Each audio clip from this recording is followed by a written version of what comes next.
First principles, the issue is never the issue. The issue is always the revolution. The 60s radicals said that. And what it means was, it doesn't matter what the issue is, whether it's gay rights, whether it's school, you know, I don't know, free speech, whatever. The issue is never the issue. The issue is always a revolution. The issue only matters insofar as it can advance their agenda. And really, their agenda is nothing more than seizing all our wealth and assuming absolute power. That's their agenda. They don't have any other agenda. None of their agendas that they claim to promote are legitimate. You know, the Democrats in the various cities have had, what, 70 years to fix the poverty problems there? What's happened? It's just gotten worse and worse and worse and worse every year. Do they even care? I say they do it on purpose. It's even worse than they not caring. But the goal is always social justice, equity, fairness. You've heard it all. And the strategy is to seize the moral high ground so that if you oppose it, oh, you mean you don't? You're not in favor of civil rights?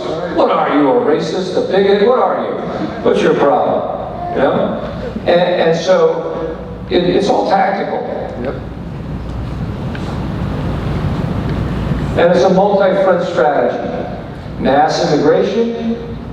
I've faced a lot of this. Silence, defame, discredit foes, steal elections, indoctrinate children, corrupt culture, gun confiscation, institutional corruption. Democrat Party is institutionally corrupt and they don't have a single problem with it. Violence, intimidation, and arm money for them. It is a Cloward-Piven strategy on steroids. Who hasn't heard of the Cloward-Piven strategy? Well, so these two people, Francis Fox Piven and Richard Cloward, two socialists, they worked at Columbia University and they were sociology professors, but they were very well known in the radical left. And they wrote an article in 1965 or 66, I forget, called The Weight of the Poor, A Strategy to End Poverty. And their idea, the weight of the poor wasn't that the weight was a burden, the weight was the power of the poor. They wanted to mobilize the poor and use them to gain power. Now, how do they do that? Make them mad. Now, how do they decide to make them mad? Well, they tell them, they demand that they go out and get every welfare benefit they were entitled to, jam the welfare rolls, and state government budgets would just collapse. And not being able to get their welfare, and now heavily dependent on it, they would riot in the streets. That was the goal. They didn't want them to get welfare for their benefit. They wanted to get them welfare to destroy the system so they'd get really angry. Sound familiar? Yeah. And so, now this is a little bit later. Most of you know motor voter law, the motor voter law. Everybody familiar with that? They wrote it. It's the National Voter Registration Act. And it turns motor vehicle departments and state bureaucracies into basically voter registration drives for low-income voters. That's what it does. And in fact, some of these radical organizations like the ACLU and others sue the states when they don't rigorously enough follow that law. And rigorously enough means you basically chase people around to get them to register to vote. So, yeah, this was their second, and this is the reason the voter rolls are so screwed up. Because, well, we don't have time to get into it, but they created, through that legislation, a system that was just opened the doors for vote fraud.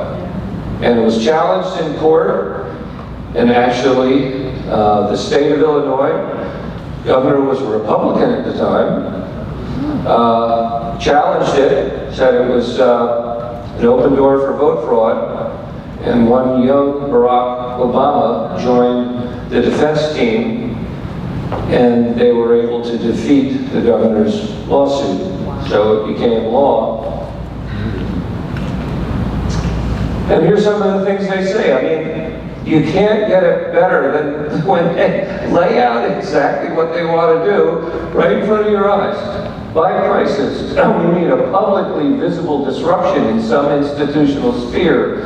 Crises can occur spontaneously, e.g. riots, or as the intended result of tactics of demonstration and protest, which either generate institutional disruption or bring unrecognized disruption to public attention. Isn't that what's going on right now? This is Cloward-Piven on steroids. And this one gets me the most. This kind of mass influence is cumulative because benefits are continuous. Now, what do they mean by benefits? What they mean is that state and local governments are bleeding out. And it's beneficial to them, he says, once eligibility for basic food and rent grants is established, the drain on local resources persists indefinitely. So when you drive through a poor part of town and you see all those abandoned buildings and all those pothole roads and the police are nowhere and it's crime infested, think of that line from Cloward-Piven. The drain on local resources persists indefinitely. Benefits are continuous. They were trying to destroy our system by using our system against us. And it worked in New York City. New York City almost went bankrupt. And, but then they went on, they created the community organization ACORN. They then went on to do the voting thing, and then the next thing was the subprime mortgage crisis, which ACORN was very heavily involved in, and so was the Clinton administration to the tune of $3 trillion in subprime mortgage loan guarantees. So, well, this is just a little more detail. I don't want to spend a lot of time on it. But where does it all come from? Oh, it all goes back to the beginning. We're starting now. That was just an introduction, folks. Now, this is interesting. I just read this year and it fascinated me. Karl Marx, before he wrote the Communist Manifesto, he wrote, "The proclamation of ready-made solutions for all time is not our affair." Well, wait a minute, what do you mean? Marxism is the answer to everything, isn't it? It's the utopia, it's the dream of fantasy of all leftists. It's supposed to solve all our problems. What did he say? He said, it's not our affair. Their affair was the ruthless criticism of everything existing. Because that's what he said. That's what he says next. Ruthless criticism of everything existing. Keep that sentence in mind. Ruthless criticism. In the Communist Manifesto, he was more explicit. He said, we have to have an all-destroying revolution. And so as we found out since then, the communists are very good at destroying things. They're not very good at implementation after they destroy everything to come up with this great plan of utopia that they have fantasized about. Because it doesn't exist, can't exist, never will. So what they get is destruction, but they get absolute power, and then they find with the power they can take as much money as they want, confiscate as much as they want, steal as much as they want, and they're happy with that.